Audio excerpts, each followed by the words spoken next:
அனைவருக்கும் வணக்கம். வேப்பனஹள்ளி தொகுதியில் பாஜக போட்டியிட்டால் யாருக்கெல்லாம் வாய்ப்பு இருக்குது என்பது குறித்து இந்த வீடியோவில் முழுவதாக பார்க்கலாம். தகவல்களை வழங்குவதற்காக நமது பத்திரிகையாளர் ஆனந்த் வந்திருக்கிறார். வணக்கம் ஆனந்த் பாபு.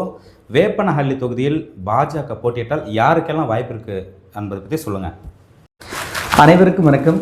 தேசிய ஜனநாயக கூட்டணியில் வேப்பனஹள்ளி தொகுதியில் அதிமுக தான் உறுதியாக போட்டியிடுகிறது. அந்த கூட்டணியில் பாரதிய ஜனதா கட்சி போட்டியிட்டால் யாருக்கெல்லாம் வாய்ப்பு இருக்கிறது என்பதான உத்தேச பட்டியலில் பாரதிய ஜனதா கட்சியின் கிருஷ்ணகிரி மேற்கு மாவட்ட செயலாளரும் வழக்கறிஞருமான திரு சுந்தரமூர்த்தி அவர்களும், பாரதிய ஜனதா கட்சியின் சூளகிரி மத்திய ஒன்றிய பொதுச் செயலாளர் திரு பாப்பண்ணா இந்த உத்தேச பட்டியலில் இடம் பிடித்திருக்கிறார்கள். நாகராஜ்.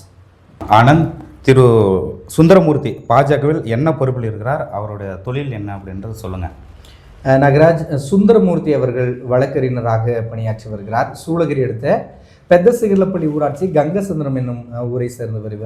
இவர் ஆரம்ப காலத்தில் பெங்களூருவில் கல்வி பயின்றிருக்கிறார். வழக்கறிஞராக கல்வி பயின்ற போது பாரதிய ஜனதா கட்சியின் மாணவர் அமைப்பான ஏபிவிபியில் பெங்களூருவின் இணை செயலாளராக அந்த பகுதியில் பணியாற்றியிருக்கிறார். அப்பொழுதிலிருந்தே பாரதிய ஜனதா கட்சியை சேர்ந்தவர்கள் இந்த அமைப்புகளுடைய சங் பரிவார்கள் உள்ளிட்டோருடன் இவருக்கு அதிக தொடர்பு ஏற்பட்டு இவர் பாஜக இந்த அமைப்பு அது போன்ற செயல்பாடுகள் RSS தலைவர்கள் உள்ளிட்டவருடனான தொடர்பை இவர் வைத்துக்கொண்டு தற்போது பாரதிய ஜனதா கட்சியின் கிருஷ்ணகிரி மேற்கு மாவட்ட செயலாளர் உள்ளிட்ட பொறுப்புகளில் இருந்து வருகிறார். நாகராஜ், சுந்தரமூர்த்தி இவர் என்னென்ன பொறுப்புகளில் இருந்திருக்கிறார், இவரோட செல்வாக்கு என்ன அப்படின்றத பற்றி சொல்லுங்கள்.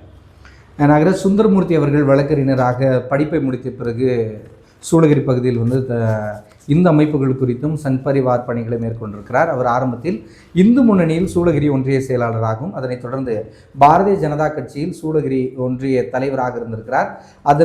அதற்கு பிறகாக தற்போது பாரதிய ஜனதா கட்சியின் கிருஷ்ணகிரி மேற்கு மாவட்ட செயலாளர் என்ன பொறுப்புகளை வைத்து வருகிறார். அவர் முழுக்க இந்து அமைப்புகள் சங் பரிவார்கள் போன்ற அந்த தொடர்புகளிலேயே அவர் பயணித்து வந்த நிலையில் தற்போது பாஜகவில் மீண்டும் இணைந்து கட்சி வளர்க்கும் பணிகளில் ஈடுபட்டு வருகிறார். இவர் பெத்தசிகிலப்பள்ளி பகுதியை சேர்ந்தவர் என்பதால் ஏற்கனவே ஊராட்சி மன்ற தலைவர் உள்ளிட்ட பதவிகளுக்கு போட்டியிட்டிருக்கிறார். மாவட்டம் முழுவதும் கட்சியினரிடம் நல்ல அறிமுகமானவர் சுந்தரமூர்த்தி அவர்கள். நாகராஜ், இரண்டாவதாக பாஜகவை சேர்ந்த பாப்பண்ணா அவரை பற்றி சொல்லுங்கள் ஆனந்த். பாப்பண்ணா அவர்கள் சூளகிரி அடுத்த மருதாண்டப்பள்ளி எனும் கிராமத்தை சேர்ந்தவர். இவருடைய தந்தை ஜேடியில் இருந்தவர், ஏற்கனவே ஜனதாதள்ல பயணிச்சிருக்கிறாரு. இவருடைய தந்தை ஏற்கனவே தேர்தலில் போட்டியிடலாம் ஆர்வம் காட்டியிருக்கிறார், ஆனால் போட்டியிட்டதில்லை.